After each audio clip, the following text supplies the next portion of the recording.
This Restorative Justice Life is a production of Amplify RJ.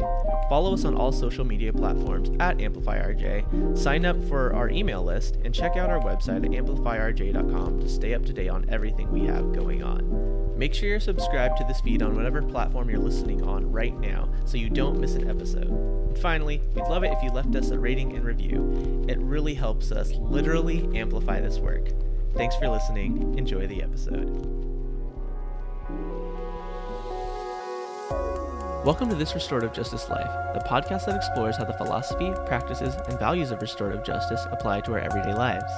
I'm your host, David Ryan Barcega Castro Harris, all 5 names for the ancestors, and I'm the founder of Amplify RJ. On this podcast, I talk with RJ practitioners, circle keepers, and others doing this work about how this way of being has impacted their lives. Hey folks, I'm Elise, your producer, and today we are welcoming Michelle Armster to the podcast. In addition to being a contributing author to Colorizing Restorative Justice, she is currently the executive director for the Mennonite Central Committee in North Newton, Kansas. Michelle is a trainer, teacher, and practitioner in the areas of conflict transformation, mediation, restorative justice, and crimes of severe violence. She really brings her expertise in this episode as she breaks down the components of restorative justice practices, such as eliminating bias, listening deeply, and more. Just a reminder, Amplify RJ has many Black History Month events that we want to share with you. We have our Black Her Story reading list and our History of Black Abolition Movements workshops, which can be found in the show notes below. Also, in addition to our Black History Month events, we are also collaborating with the Asian American Justice and Innovation Lab's People's School for Justice to facilitate a free Intro to Racial and Restorative Justice workshop. As always, all the information you need will be in the show notes, and without further ado, let's get into this conversation. Welcome, Michelle. Thank you. Who are you? I am a woman of African descent, born in America. Who are you? I used two of them already, right? Woman of African descent. So, okay, number 2. I would identify as a Christian, although on the very liberal side, or progressive side, I would say. Who are you? I am a person committed to justice. Yes, I'm going to use that one because in the next time, who am I? Who are you? Next one, yeah. I'm also committed to equity, and equity in the sense of race, class, gender, and sexuality. I am, who am I? 5. Mm-hmm. I am a person committed to the emotional emancipation for people of African descent, the worldwide diaspora of persons of African descent, and who am I? 6? Because if I start talking, then all of it will come out, then I'll end up with nothing. I am a daughter. Daughter of Dorothy Armster, who lives with me, and she's a daughter of Ruby Poe, who is an ancestor, and she is a daughter of Rebecca Ottman, who is an ancestor. So I come from ancestors' mothers that continue to speak through me. And who am I? I think I'm at 7. Mm-hmm. I'm at 7. I am a sister, and I have just recently been installed as an elder. So I'm living into this phase of my life now as an elder, and it's important for me as an elder to connect to the young people. So that's who I am. Absolutely. Well, thank you so much. And I just might not talk anymore because you're doing a great job of interviewing yourself. It's never happened before. Oh my goodness. Jokes aside, it's always good to check in. So, in the fullest extent of the question, how are you? Well, I feel like I'm doing well. This season of pandemic has been, for many, it's been a curse. I mean, a curse, but it's been a sad season.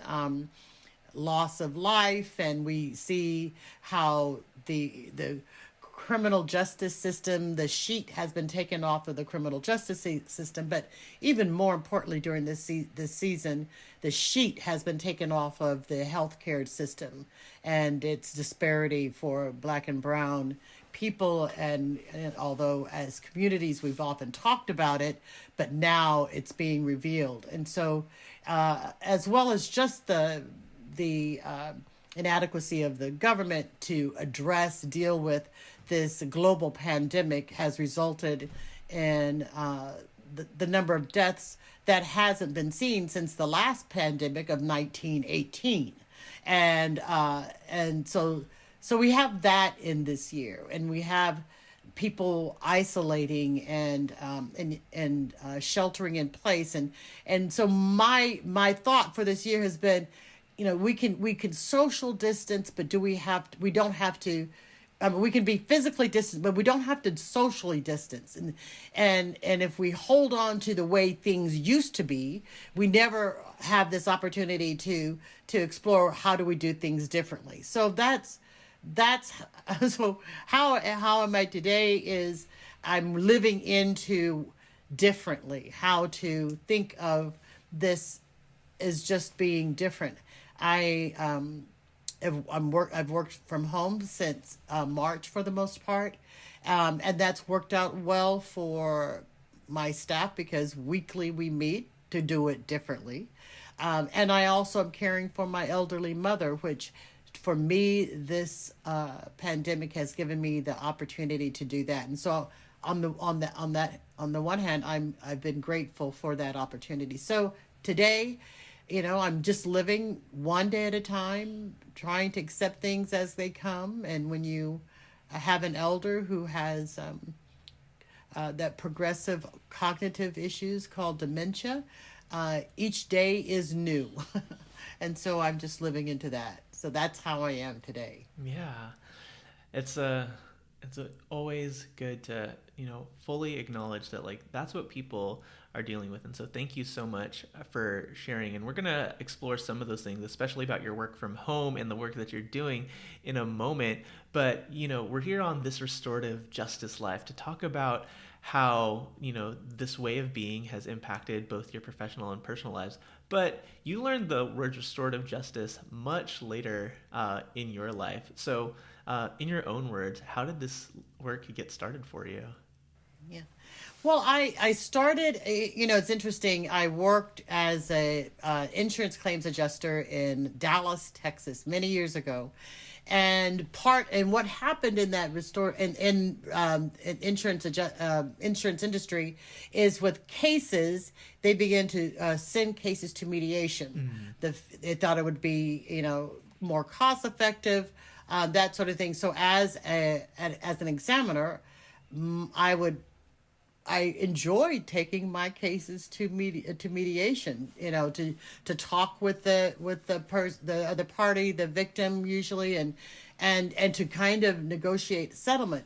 And because that connecting to the person was important for me, only in that we can get really caught up in the T's and I's of a situation and not realize that, but ultimately this is about a person and a person's injury and a person's harm. We wouldn't have said it like that, but sure. I really, that's why I really enjoyed that kind of engagement. That's where I realized, how do I do this? I mean, I'd like to be that person to facilitate a process that helps people to resolve what their issues are. And so I got the training for that. And part of that work at that time, so it would have been in the 80s. And it was in Dallas, Texas. So it wasn't East Coast. I think the movement in the East Coast was really trying to, well, we've got conflict transformation and we've got restorative justice, and never the twain shall meet. And I never knew that kind of conversation was happening at all. I just knew that I would have cases. I totally, as a volunteer, I would have cases that involved a juvenile offender and the person who he or she committed an offense towards, be it theft or physical injury, a fight, or vandalism, and bringing them together and say, how do you make this right? How do you talk about what happened and why it happened, and how do you make this right, and talking with the person who was the victim of, and what do you need for. So the skills were always there, but not until I moved to work for Mennonite Central Committee on the East Coast, and I began to work with Lorraine Stutzman Amstutz, that I thought, wow, why is this thing considered two different fields? I mean, like, for me, the skill sets were very similar, and depending upon what the particularities of the case would be, requires just about different skills. You ask different questions. You look for different ways of resolving the matter. Anyway, so in time, Lorraine and I began to work together because, that was our conversation. I said, I didn't come into this like this, but I've done what you are doing. So why is this stuff like separated like this? And that's the womanist in me, and I also identify as a womanist, which is an African American woman's way of understanding community, of understanding that our purpose, our obligation is not only to ourselves, our well-being, but also the well-being of our community and the well-being of all men, women, and children, and seeking the health of a community. So I'm like, why does this have to all be so separated? There are skills that all could use. And anyway, so that's how I got into this, is that way. Lots of things stood out to me in there. But one of the things, and tying it back to what you're saying about how this is all connected, you started in insurance claims, and then you said you switched to volunteering to do this work within with young people, right? What made that connection for you? Well, one, the corporate place, but I just saw that this was an opportunity to challenge the status quo. The challenge how our society has chose to respond to any offense, whatever, and even the language of offense, but I'm going to use that, any action punitively.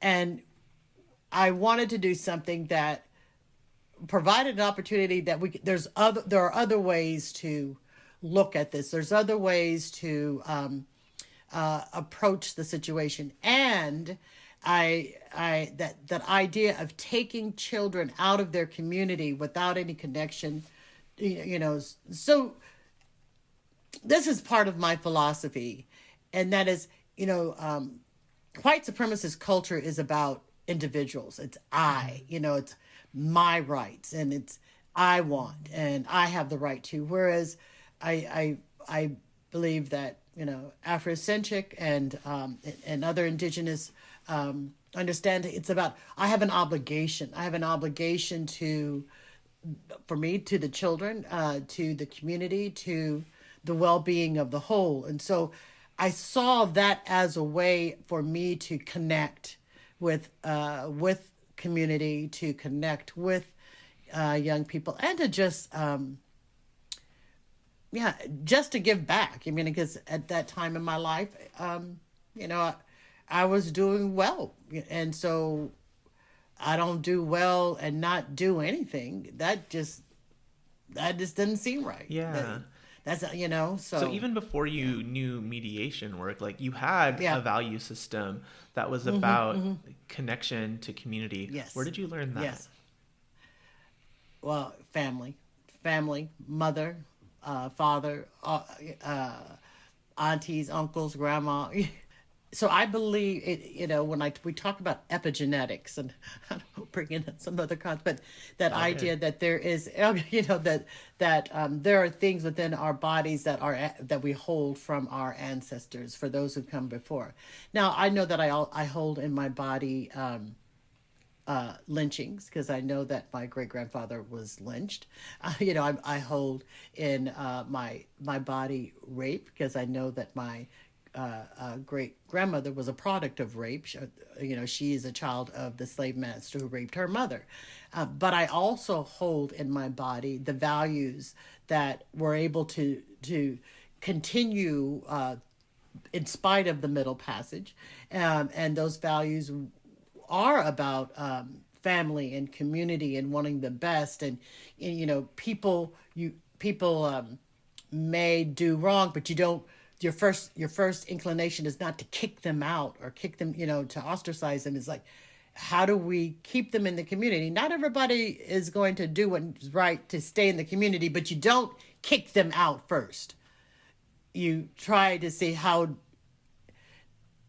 you have an obligation to that person, because it's about Ubuntu. I am because we are. Right. Exactly. It's the Ubuntu. So. Yeah, it's just the values of how I was raised, and how, even as a person whose chosen expression of faith has been through the Christian religion, or Christianity, because not everybody who calls themselves Christian get it right as far as I'm concerned. Sure. But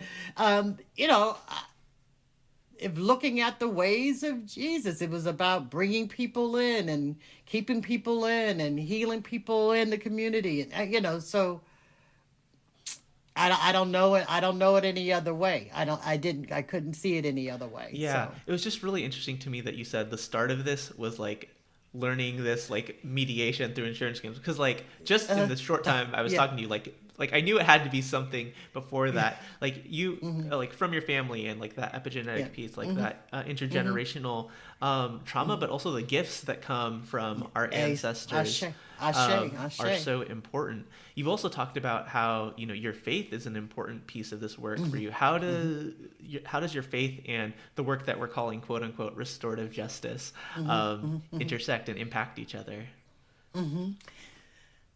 So for me, everybody has a passage or a scriptural passage that kind of shapes who they are. And for me, it is the Sermon on the Mount and the blessed are the peacemakers. That idea that, and then when, Jesus talks about, when I was hungry, you fed me. When I was naked, you clothed me. And so there again, it's about obligation to your community and to others in ways that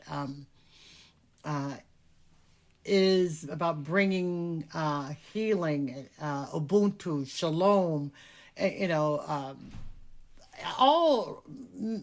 Many societies have that at their core, at their indigenous core, that understanding of the importance of community and the importance of holding people even in their damagedness, that holding them in community can help heal them. And I think what has happened to the field of restorative justice and conflict transformation is, I'm just going to put it like this, dominant culture figured out a way of commodifying and codifying it. And so by, doing that, what it did was it took the soul and the community out of something that should be natural if people are connected to one another in a way that sees the connection as obligation rather than as opposed to I have a right to, so the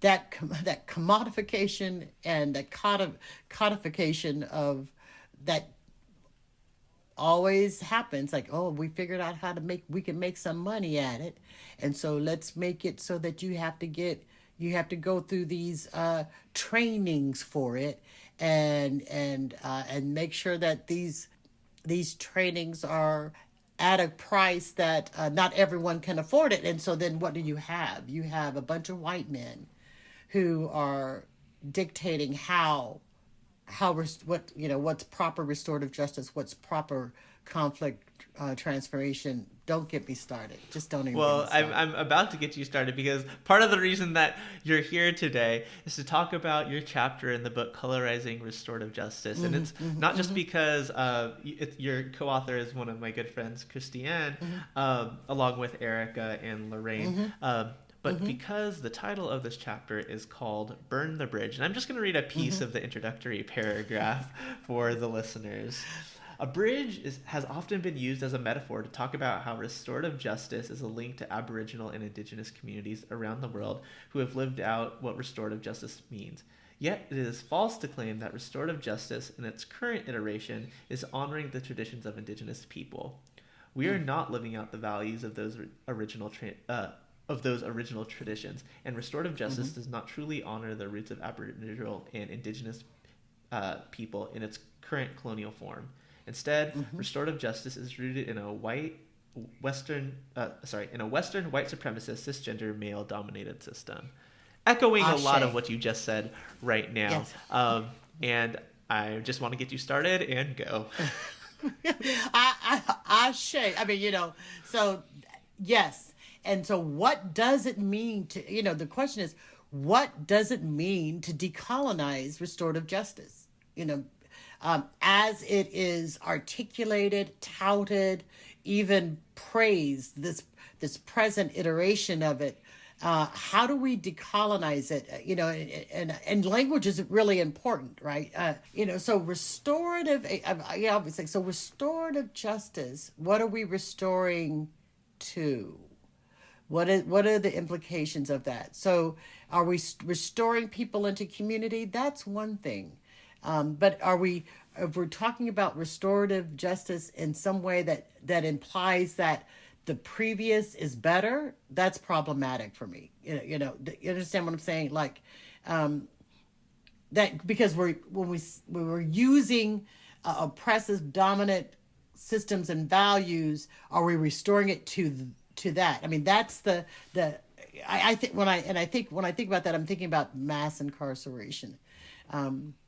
What does restorative justice mean to and for mass incarceration when mass incarceration is based on racism and our criminal justice? So what is the restoration that is happening? So language matters, and then somewhere along the line somebody said, well, what transformative justice? And so what do you mean when you're saying transformative justice, right? Like, because sometimes the language changes, but the practices continue to be the same.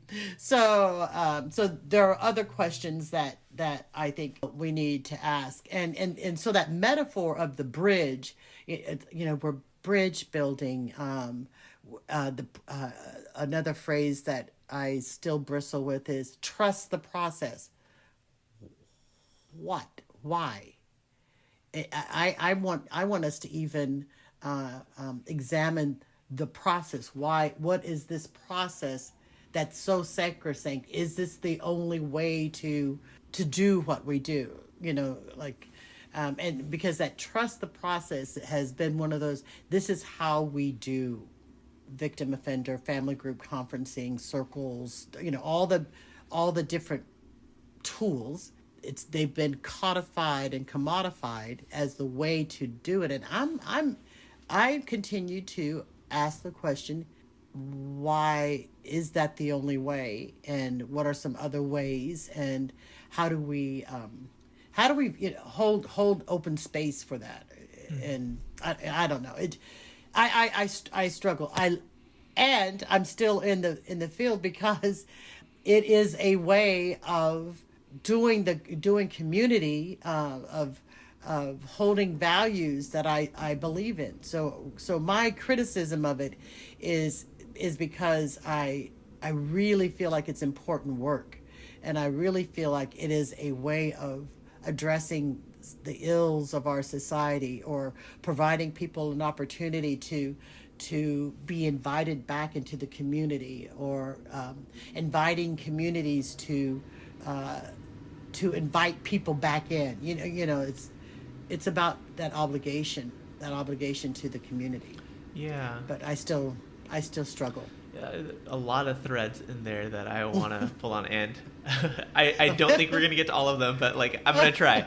I think, language being important, language also evolves, right? And so when people say like restorative justice, restoring to how it was, like that's never how I've thought about this work. I've thought about like a restoration to wholeness, to being good relatives to each other and all beings, right? And that like that, you could call that transformative as well. Yes. I know someone else who's like, no, this is aspirational. Like that's what we're aspiring to, because like we might never get to that point.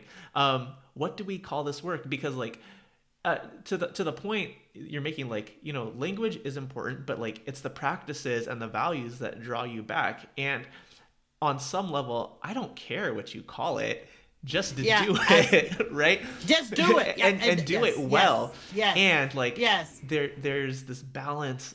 And I was just having this conversation with somebody else on the pod about how there's a tension between the need for structure to be able to articulate these ideas to people and like help them contextualize them, and there's a space for us to make it our own in our own communities, and rely on the practices that have existed in these communities to move us towards right relationship, to move us to being in good relationships with each other and taking care of each other's needs, right? Because we are accountable to each other.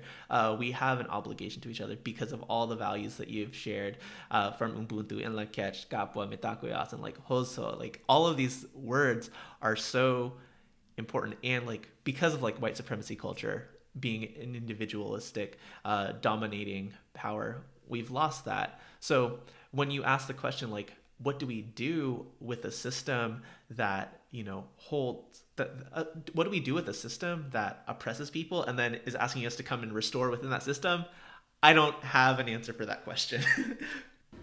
And so I imagine that what the restorative justice work has to be within and for the communities.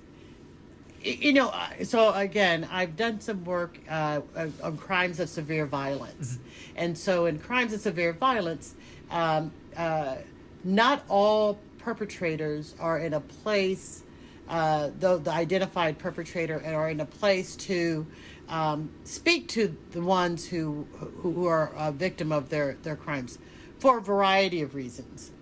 And always there's this understanding that if it's unsafe for the person that's identified as the victim, then you don't engage, you don't encourage a conversation.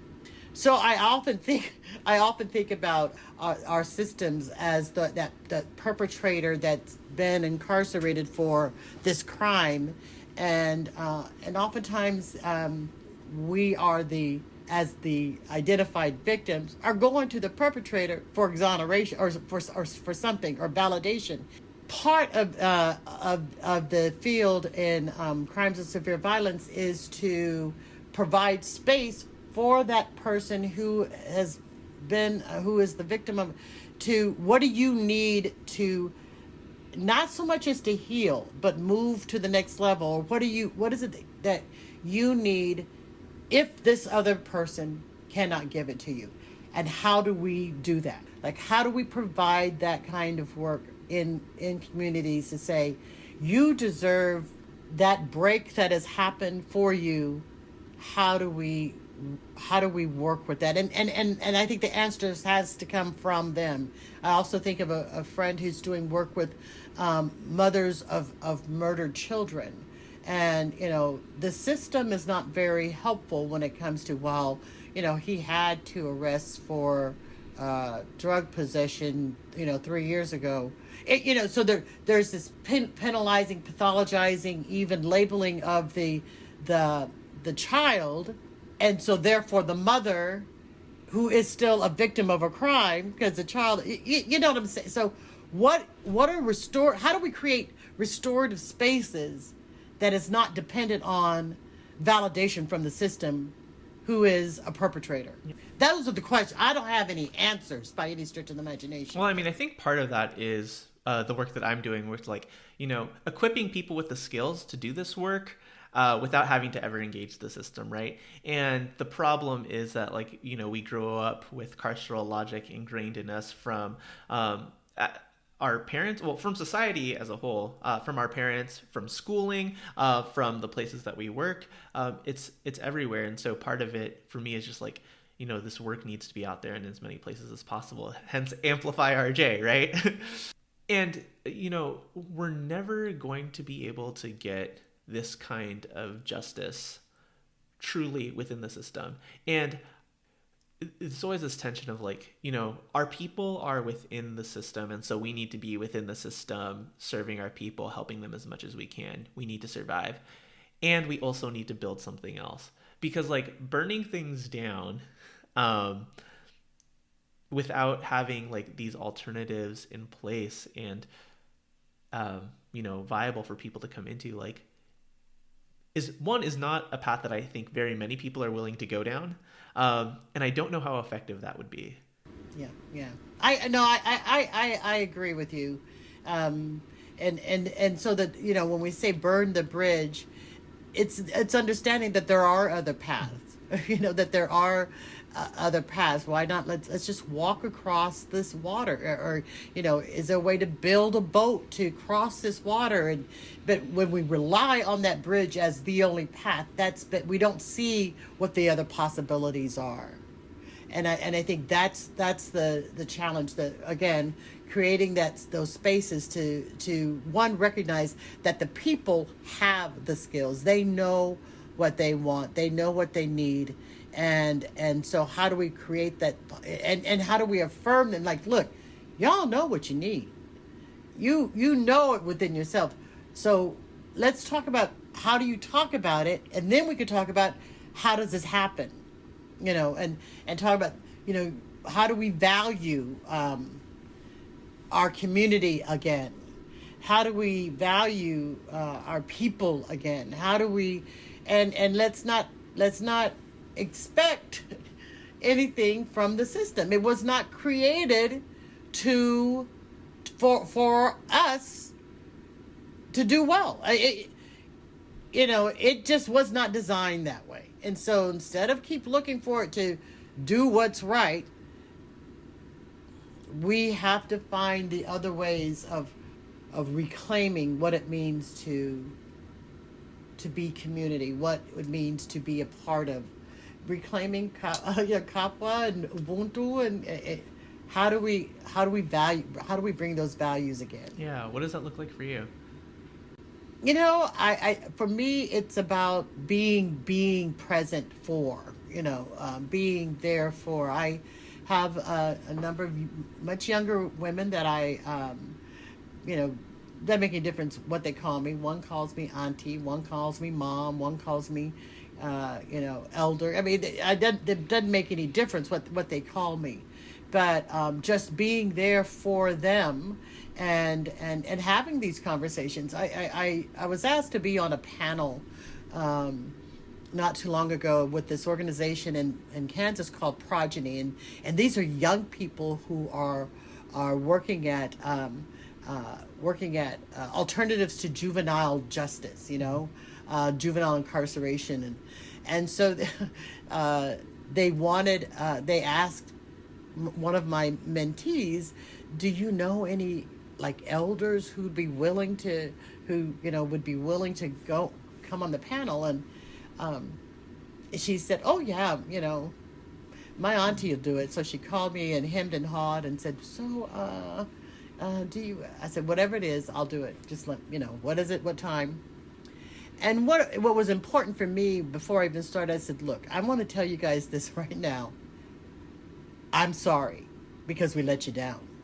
We drank the Kool-Aid and thought that if we went to college and got this degree and bought this house and that it would be all good for you, and we failed to we drank the Kool-Aid that my success is going to translate for you, and where is your community? Where is the connections? Where's the history? So I said I apologize. We were wrong. So what do you need now? What can I do for you now? And what can I do for you now before 10 o'clock? Because I can't stay up late. But that's what I can do it, but I can't stay up late anymore. There was a day. We won't talk about that, but it's not today. So it's about relationship, right? It's about building right relationships and making oneself available. Yeah, I think like the white supremacist training in me says like, no, but Auntie Michelle, like, what is the answer, right? Like, there has to be a solution that like gonna take care of all of this, right? And there's not, right? Also, while like, yes, apology accepted to my generation of people who, came after you, like, there's also this acknowledgement that it wasn't your fault. No.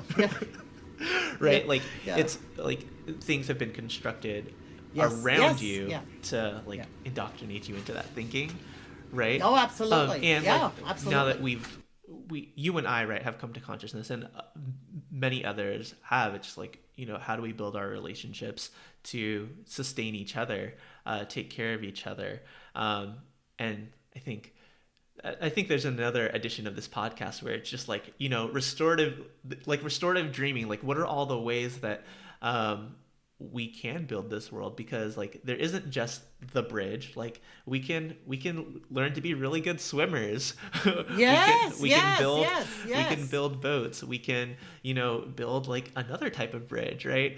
We can dig a tunnel under the river, right? There are like all these things that we can do to meet. But as long as we're focusing on that bridge and thinking that bridge is the only way, we don't even see our other possibilities. We don't even realize we can swim. Absolutely. Yeah, there's so. And some will swim, and some will build the boat, and not everybody's going to have to do it the same way. But how do we value each one's contribution? Yeah. We talked about like at the start. You were talking about how this work has taken you from Dallas to the East Coast, working with the Mennonite community. What is it that you're doing now? Well, now I live in Kansas. I'm the executive director for it's a relief agency it's called Mennonite Central Committee, and so I'm the regional executive director. It's about 16 states. I continue to do anti-racism training. I continue to do emotional emancipation work. Really quick, it's really interesting. What's emotional emancipation? Emotional emancipation circles it's a training that was created, developed by predominantly African American psychologists and psychiatrists that use the principles of Afrocentric principles, 7 principles, and it's for the emotional emancipation for persons of African descent in the diaspora, because there are emotional emancipation circles on the continent, in the motherland, in Brazil, in the islands. I mean, wherever there are gathering and people of African descent are all over. This has become one of these ways of doing that emotional emancipation work that needs to happen for persons of African descent, and so based on principles. One of course, Ubuntu's one. Sawabona means I see you, and valuing that work. For me, that's restorative justice. That's doing the restorative work. And so I'm deeply involved in that. I am also part of on the board of a local offender victim organization, and like I said, I just been installed as an elder in Wichita, in the Wichita, Kansas area. So in Kansas, it's kind of ironic. I've not done really any cases that would be identified as restorative justice. There are people here who are doing restorative justice work. I've not felt the need to do it in that way. I continue to do trainings, restorative justice trainings, as well as offender victim training, as well as crimes of severe violence training when asked to. In the state of Kansas, it's another one of those. They figured out how to commodify and codify, so those that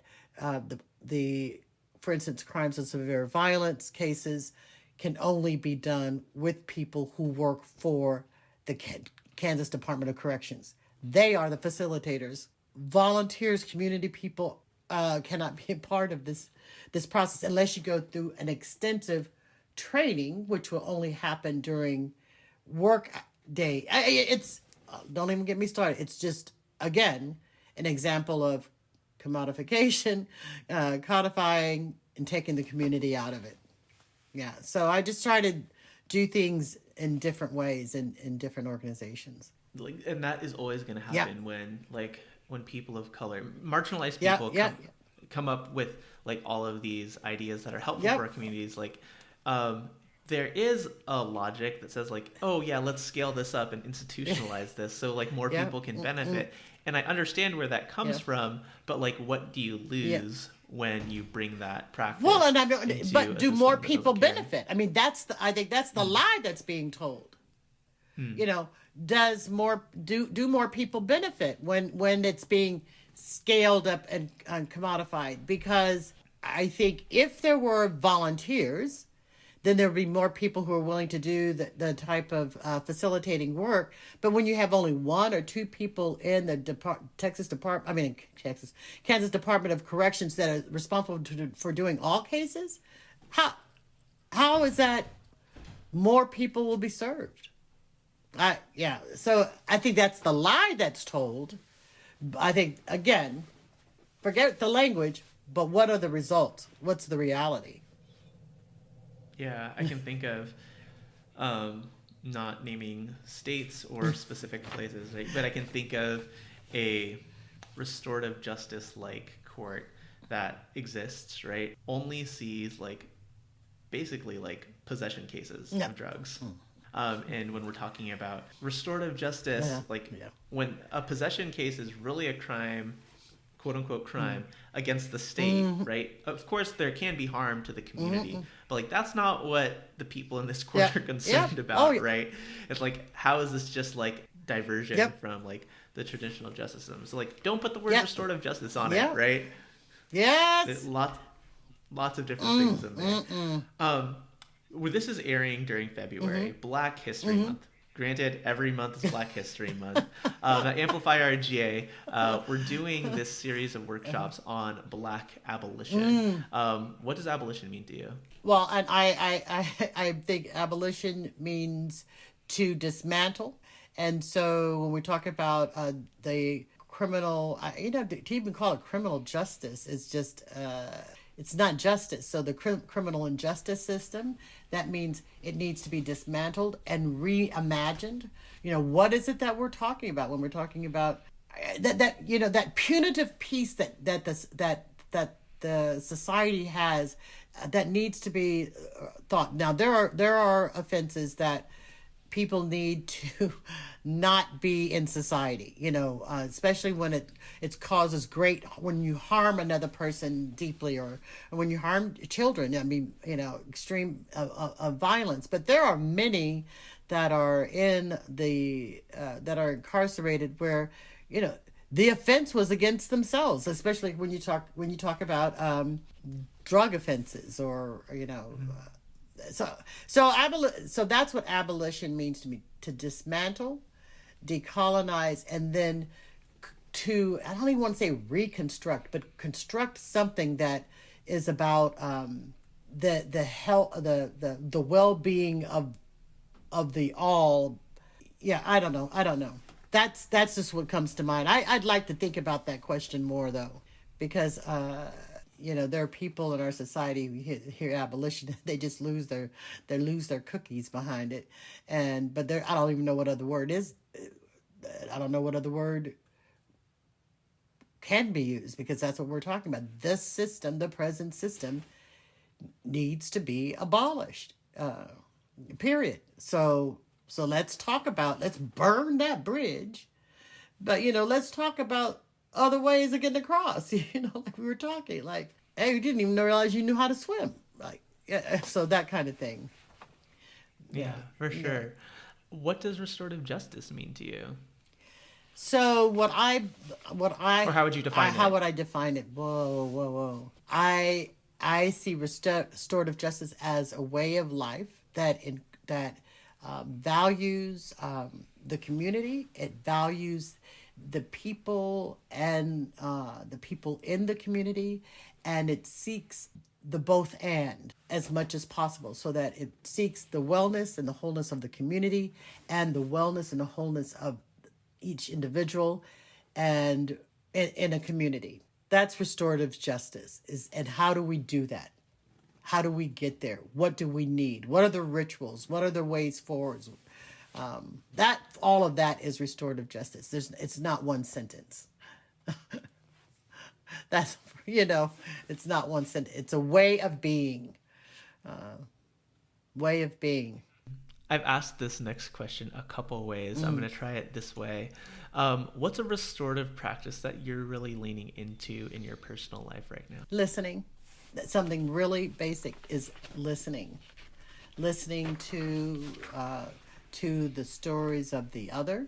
I just feel like listening is one of those skills that we as a society have become so bad at, because we listen to create our next argument, or we listen to create the next question, or we listen. There's always, and so when we sit and listen and be okay with whatever time it takes for that to happen, magic seems to happen when I not only do the people have the answers for themselves as I listen, but I also realize that I ain't got nothing to say, because the answer, whatever that is, has appeared. I remember when I lived in Pennsylvania, and I lived in this neighborhood, and one of the things that this neighborhood realized, that this was one of those neighborhoods that if you call the police, they're going to go to jail, which is not like it was in the other neighborhoods in the city. So the block captains decided we're going to have mediation, and Michelle over there in that building over there, she's a mediator. So it got to the point where the block captain will say, Sister Michelle, we got some people here. We need you to mediate. And, I said, okay. And time and time again, I remember they spoke Creole French. I don't know nothing but bonjour. I mean, I don't know nothing. I know nada. And I'm thinking that even that was, yeah. But so their first language was Creole French, but they knew English, but that was not their first language. So I was introduced. We sat down around the table in one of the people's homes, and I said, "This is why I'm here, and we're going. You can work this out, and I want to ask. I'll ask you questions, and then if I have suggestions." They started talking. I cannot tell you what was said, but I listened intently and looked at nonverbals, and then I said, "Okay." And this is how I moved it. So let me just make sure that I said, I know I don't understand the language, but I get a sense this is what's happening. And so then they would say, yes, but da-da-da, or no, but and then at some point, somebody said something. Somebody started crying. They're walking out of the house, holding hands practically. I don't even know what happened. I don't even know what the issue was. Time and time again. I'm in the basement of a church, and there had to have been 30 people there. You know, it was again not Sister Michelle, down the street at that church is going to be, all these people are going to be there. Will you? Yes, I'll be there. Don't know. I said, so, and it was predominantly Spanish speaking. And I said, this is what the situation is. We're going to talk about why are you here? What do you like to see? And how can this happen? I said, I have only one rule. Do not call anybody a name that is not on their birth certificate. That's all I'm saying. So let's begin. What happened? They started going, I'm listening. And then it's okay, let me just, and again, it was like, I said, let me just see if I understand what I'm hearing. No, or yes, or whatever. I'm telling you, I don't know, David, what was happening, what the conflict, the issue, whatever was, but they all went home fine. Listening is that gift we can give to people. And it's one of those core RJ skills that sometimes get overlooked because we feel like we got to look for what the next question should be. And sometimes, I was gonna say, what gets in the way of that? Like what I heard you say in that was like, a lot of reflective listening, right? Just like making sure that you understand, like there's understanding, and then like it often prompts them to do more. What gets in the way of doing that? You kind of already answered it, where it's like looking for the next question. Looking for the next question, or I think, or making assumptions about what's going on. This is about stolen iPods. You know what I mean? Or when like listening for, what? So could it be that you were hurt by, just being open to the possibility that your assumption may be just so totally wrong, or what's on the case file may not be it at all. Yeah, right. I mean, that's, and being willing to sit in that space of discomfort when you listen. We don't, I think that for me is, so that's what I try to spend most of my time these days is listening. And I realize I don't even have to say anything most of the time, which is probably a good thing. Again, this idea that like people have the answers for themselves. The community knows what it needs. Exactly. And you're just there to like hold that space. Exactly. It might be related to this, or it might be something different, but like what's been like an oh shit moment that you've had in doing this work, and what did you learn from it? Well, I think a no shit moment would have been that I realized, I do have some biases in certain types of cases, right?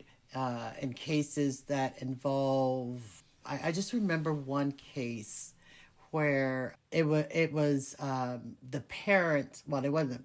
One of them was the actual parent of the young lady who had a child, and she wasn't married, and she was on hard times, and she let her parent with the understanding that at some point she'd come back and get the child when she got on her feet.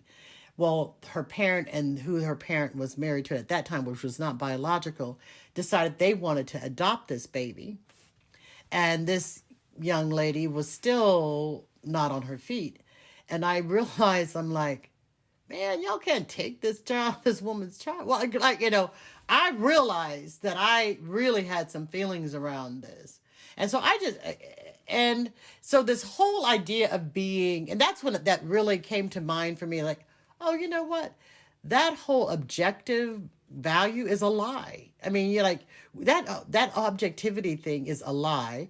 We all have feelings and understandings around. So it's just important to recognize that if I'm going to go into a situation like this, I need to acknowledge where my biases are so that I could, not let them cloud. I mean, because I don't think I can check them at the door. That's ridiculous, but don't let them cloud. And I think what I've also learned is the value of always co-ing in some way, like co-facilitator, co-trainer, because I think we all do come into a situation with our biases. And so how do we bring someone who can provide a perspective that is not necessarily my own, or can see a situation differently than I do? Yeah, there's this piece where people value like neutrality, quote unquote neutrality, and it doesn't exist. And by bringing in somebody else who has another perspective than you, it can be so helpful, as well as like checking your own biases, because like we all have them. I was talking to someone else the other day about, you know, how when they're trying to facilitate this conversation between like a teacher and a student, you're on the side of the student in that situation, right? Like you want what's best for that student, but like how do you hold that space for both of them to feel heard and acknowledged, even when the harm is happening from where the power lies in that situation? Right? Yeah. And the harm is happening in that situation, and that child has no recourse but to sit through something like that. I do have my biases, and so recognize it. I think that was, and luckily that kind of happened early in my career, and so I'm not neutral or objective. I have biases, so I just need to be aware of them and check them at the, not even check them at the door. I keep going there, but I don't really do that. It's like just being conscious of, okay, is this coming out of my bias? And so that particular mediation, it was custody, because it wasn't restorative justice, but it was a mediation. It ended with no resolution at the table, and so I think in my mind I was like, okay, this woman's going to get her child, because there was no resolution. Years later, and I mean a number of years later, 3-4 years later, I'm at some event somewhere, and this couple walks in, and they're looking at me, and I'm not really sure where I would have, they don't look really familiar to me, but they keep on looking at me, and then finally the guy comes up and he says, I think I know you. I said, well, where would you know me from? I think, you were a mediator. And, I do mediation, because it still didn't dawn on me. Yeah, well, you did. My daughter, we had her, we had my granddaughter. We were and we were going for custody. He goes, we got her. We were able to, get custody of our granddaughter. And it all came. I said, well, congratulations. And I'm thinking, I still think that is so wrong.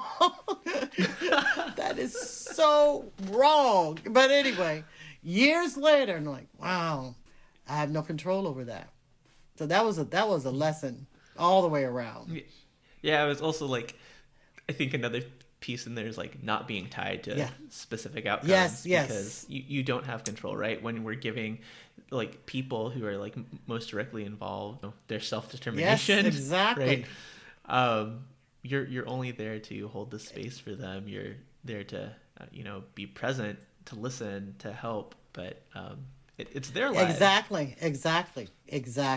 I remember that, and that's one of those that keeps coming back to me. So. What is one place or situation you wish people really knew this work? We've talked about a handful of them. I would say families. That would, because that's where it probably should start. But in skill building, because I think families have learned aberrant behavior. So what does it mean to have restorative justice values is what I'm talking about. Just values as part of the understanding of what it means to be family. Mm-hmm. I see it there. I've seen it in schools. I remember, in fact, going to Richmond, Virginia to do an assessment of a restorative justice program in a school. And if you don't have principals and teachers committed to it, it doesn't do well. However, students really appreciate it because it gives them something to hold on to that doesn't get them kicked out of school. I mean, because it's either fight or don't, you know what I mean? So I remember at this particular school that I went to in Richmond, Virginia, and it was one of these schools that were like dead in the city of Richmond, large, ridiculously large high school in the middle of three housing, what do you call them? Where, low income housing. So you had, I mean, the dynamics in that school was like how you have these three, and because people have territories, I'm in this, I'm in this garden, I'm in this, whatever. And restorative justice was brought to that school. And I did an assessment. And so I'm talking to teachers who had incorporated it in their classroom. I talked to teachers who hadn't incorporated, had questions about it, don't have time for it. But while I was there talking with the person who was implementing the program, 3 young ladies came in. They had a fight about something. And they came in and they said, Miss So-and-so, we need to do a circle. And I think one of them pulled out their hairbrush. And they sat down in a circle, and one talked, and then they passed it to the next one. And I just sat, and they let me sit there and watch. They talked and talked and talked, and then they resolved it and left.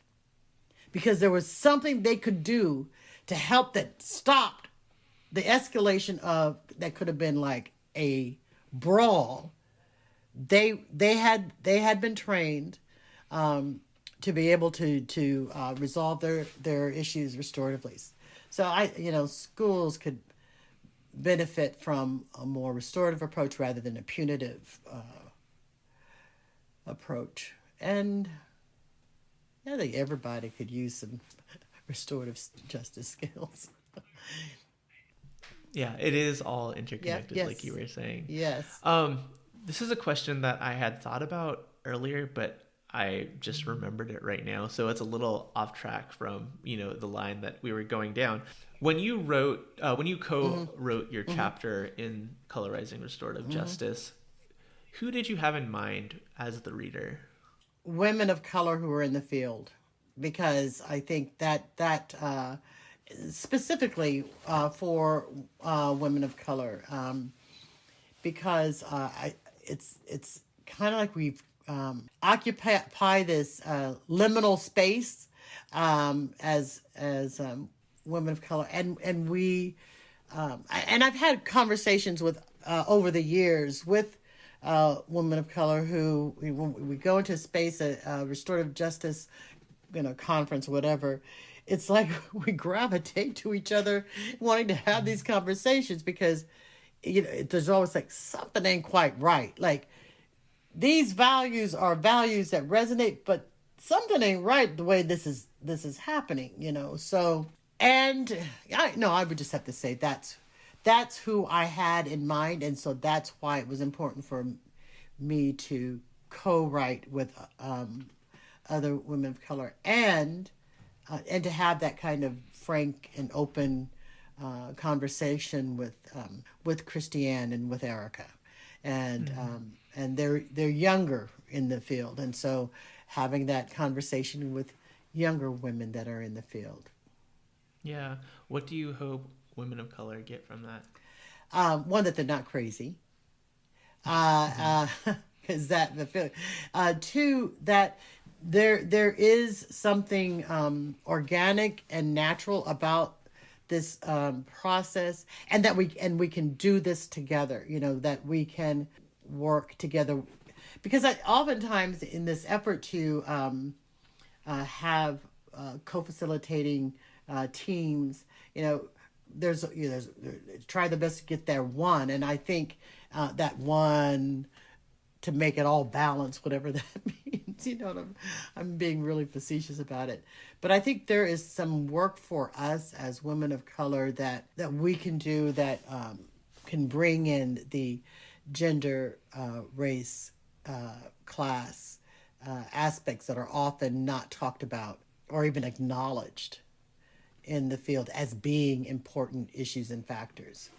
That we bring that, and we should bring that into the space. You might not have an answer to this, but what, of course, other people read it and are reading it. What do you hope is the takeaway for others who are either not women or are not people of color? I hope they respect. I think I hope they recognize that they, because of who they are, don't have a clue, and that because of who they are missing something that is valuable. And it's not that it's both and, right? It all is needed, and recognizing that that hopefully there is that recognition that the field must be inclusive, not diverse, because you can have racist diversity, but that what I'm talking about is inclusion, that recognizing that we bring values and practices that are valuable, just as valuable as this commodified, codified, modified, commodified dominant culture practice of restorative justice. The type of like inclusion matters too, yes. Right? Like it's not inclusion into a racist white supremacist system, right? It's like bringing people in for the fullness of who they are and acknowledging like it is just as valuable. Yes, exactly. Right?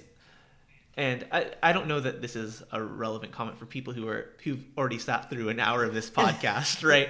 But like the work and the ask of people of color, and I'm going to put words in your mouth and you can correct me, of women, right? People who are marginalized is not for dominance over. It is for like to be valued the same. Ashe, right? ashe. Exactly. You get to sit in a circle with 4 people. Who are they and what do they talk about? Sorry, living or dead? Oh, so there is a 19th century African-American woman evangelist by the name of Amanda Berry Smith. And she just felt this calling on her life that didn't put her into any one denomination or any one expression, because as a woman of African descent in Black church, women couldn't preach, and in white church, she's Black, and a woman, she couldn't preach. So she had this sense of calling and being that took her places that that were amazing. And she was the one who started a orphanage for orphan Black children, because there wasn't any such thing. Of course, so Amanda Berry Smith, because her faith was just astounding to me. I realized it would probably be Amanda Berry Smith, it would be Sojourner Truth, it would be Harriet Tubman. I already know. I'm like, as I'm talking, but you know what I want? I want Ma Rainey at the table to just mix it up a little bit, because I just need Ma Rainey at the table just to mix it up a little bit. That would just be awesome. Yeah. Absolutely. It's always a fun question. Kind of zooming out from, just the book, but if you were to speak to everybody listening on this podcast, what is one thing that you would want them all to know? It's less about what you call it. It's more about doing the work. And really, I want people to take time. What are your values? Just even, you don't have to have this list of 15, just what are your top 3 values, and how do you incorporate that into your work? And if your values are not values that respects who's ever in the space, then you need to rethink your values. But I think it's important to, what do you value?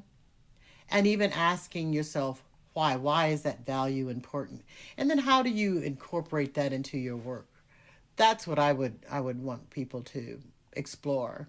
That gets lost so often. Like, people are just trying to jump to the practices without trying to, without even thinking about the place where they are coming from and the assumptions that they're making. That's so good. 2 more questions. Yes. And before you answer this one, you have to know that you have to help me in getting this person on. But who is one person that I should have on this podcast? Lorraine Stutzman-Amstutz and I are really good friends, and she's a long-standing voice in restorative justice. She is also she's the one that is there to ask the questions when the three of us, when Christiane and Erica and I are on a call, and because when we all get together, it can be chaos, honestly, because we just forget that we're in front of people, and we just talk real crazy half the time. So Lorraine has the hardest job because she knows all three of us. We know, and she is a person, and I think I said in one of the calls that, it's hard to find white, and I don't even use the term allies anymore. White co-conspirators. I mean, she names it for herself and where she comes from and her commitment to doing better. I mean, and so she has written quite a bit in the field of restorative justice, and she is not afraid of critique or criticism or challenge. So I can hook it up. Yeah, I can hook it up for you. I can hook it up. And finally, how can people support your work in the ways that you want to be supported? Ooh, I just haven't thought about. I mean, I just think the way people support the work, my work, is to do the work. I mean, let's really look at restorative ways of working with and in communities that does not depend on the systemic oppressors to be at the table. What are those? I don't like this because no space is really safe.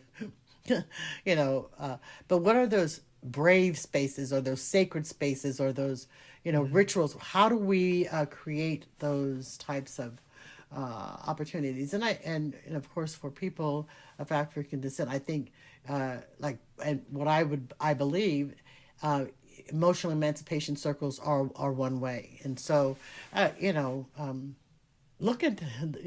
looking into that. I know that, and in fact I know that Latinx people are looking at psychiatrists and psychologists are looking at, wow, we need something like this for our community as well, because of being believing the lie of white supremacy. How do we do this? So anyway, yeah, that would be my answer to the question. Well, at the very beginning, before we started recording, you told me that you would have a really great experience if, something that you shared today really connected with someone. And I'm sure many of those things did. So thank you so much for being here. My pleasure. And sharing your wisdom with us. Well, and I would like to just share one more thing. I like to, when I speak usually at the beginning, but I fail to do that. So I'd like to at least end with an acknowledgement and a celebration, because it's important for me to acknowledge the history that brought my ancestors to this land. So I first want to acknowledge the original people, the indigenous people who lived and thrived for thousands of years on this land that they call Turtle Island. And the land in which I live, this stolen land is called the state of Kansas. However, Kansas is not the name of the original people. The original people were named Kaw. And the city where I reside is called Wichita, after another indigenous people. So this land was and is home for the Sac and Fox, the Pawnee, the Cheyenne, and many others whose language and people are no longer here because of genocide, extermination, disease, forced displacement. And these people had families. These people had communities, these people had ways of being, and these people had faith. And it's also important for me to acknowledge that my ancestors are stolen people. My mother is from, her people were from Sierra Leone and of the Mende tribe. And my father's people were from Burkina Faso of the Bassa tribe. And we are not settlers. We were not here by choice. We are displaced people. Our bodies were stolen. Like the original people, we had language that was stolen, identities erased, and we too had families and communities and faith. So I acknowledge and I celebrate that we are still here. And I believe when I acknowledge the legacy of the indigenous peoples of this land, and I acknowledge that their land was stolen, and when I acknowledge the legacy of my ancestors and that they were stolen, I defy the lie of white supremacy that values property and things over people. And so I celebrate that truth is we are still here. Ashe. What a perfect way to end. Thank you so much, Michelle. Thank you so much for listening today, and thank you to Michelle for all of your amazing thoughts. This is Elise here, and I'm going to give you a few of my closing thoughts. I think one of the great points that Michelle highlighted was the importance of listening as a restorative justice practice that is often overlooked. We listen every day, but we don't often think about the way that we are listening. How can we be better listeners? Also, in this episode, Michelle encouraged us all to constantly name and reflect upon our values. I challenge you to write a list of your top 5 values and see how those values align or don't align with your community's values. All right, thank you for your time, and I'm going to give you a quick reminder of our announcements today. Please go check out our Black Her Story reading list and our History of Black Abolition Movements workshop in order to celebrate Black History Month with us.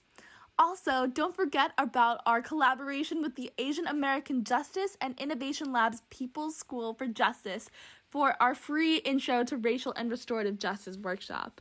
Thank you so much for listening, and can't wait to see you in the next one. Like what you heard? Please subscribe, rate, review, and share this podcast on whatever platform you're using right now. It really helps us further amplify this work. You can also support us by following us on our social platforms, signing up for our email list, rocking our new merch, joining our Patreon, or signing up for a workshop. So many options! Links to everything in the show notes and on our website, amplifyrj.com. Thanks so much for listening. We'll talk to you next week.